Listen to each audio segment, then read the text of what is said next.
Well, hello there. I'm Kim Berry, editor of Food and Drink Business. Welcome to Play, our weekly news roundup brought to you by GS1 Australia, the only authorised source for your barcodes.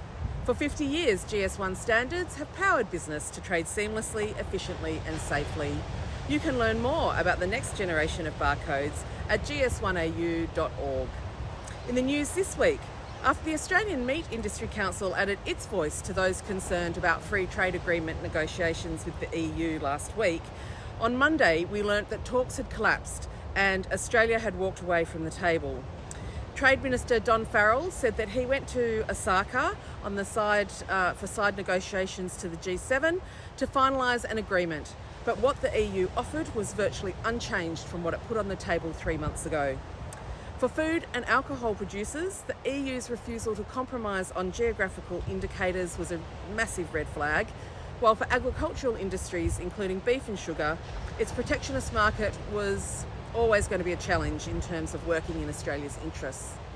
Agricultural Minister Murray Watt said it would be some time now before talks resume, with the EU heading into an election cycle next year, and that it also won't happen within our electoral term. Treasury Wine Estates has bought the premium US wine company Dow Vineyards for US $1 billion. If anyone had any doubts about TWE's commitment to the premiumisation of wine trend and growth of luxury wine labels, this buy should really put them to bed. The upfront buyout is US $900 million, with an additional earn-out of up to $100 million if revenue targets are met. Dow has been the fastest growing luxury wine brand in the US for the past year, and it's forecast to make around $212 million in revenue this calendar year. The US is also the largest and fastest growing luxury wine market in the world.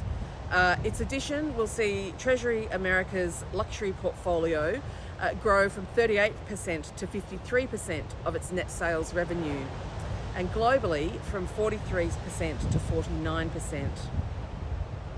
Australian food tech company Nourish Ingredients has announced that it's going to use Singapore as its base to build a footprint in the APAC region. Nourish has developed TastyLux, a plant-based fat that mimics animal fats. It's going to operate from the Food Tech Innovation Centre and collaborate with Scale Up Bio to scale production and help work through the approvals process from the Singapore Food Authority before its public release. Bundaberg Brewed Drinks has opened its $152 million super brewery. It took 2 years to construct and it doubles the size of operations. It even managed to garner the attention and presence of the Prime Minister, Anthony Albanese, which in light of his recent overseas travel itinerary was quite the coup. Not to be outdone, confectionery company Darrell Lea also had the PM on hand yesterday to celebrate its recent manufacturing investments. As Albanese said, manufacturing in Australia is more than just producing widgets. Now, SPC has launched a capital raise, but it's targeting it at the local community in the Goulburn Valley. Chair Hussein Rafai said that SPC was started by shareholders in 1917 in the region, and that the company wanted to give locals the chance to do so again. The latest report by agri-food tech venture capital firm AgFunder found that investment in agri-food tech in Australia fell almost 25% last year to US $317 million.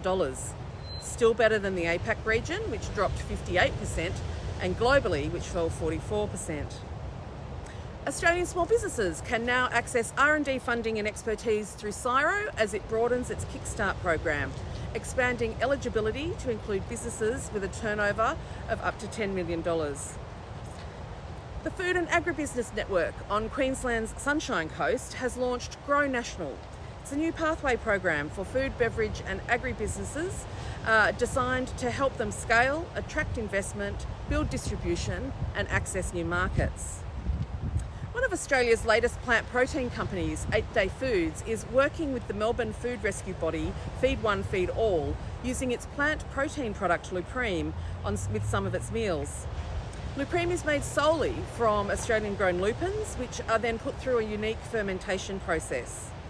Co-founder Jen Drew said that means the product is clean, nutritious and affordable as an alternative to animal protein. Now, for FOFA, that is an added benefit because accessing quality animal proteins can be difficult. Lupreme's production is also carbon neutral, generating almost no waste. So that's a pretty nice news story to end on. Please head to the website for all these stories and more. And don't forget to subscribe and tell your friends. And thanks once again to GS1 Australia. And with that, be kind. And I'm Kim Berry, over and out.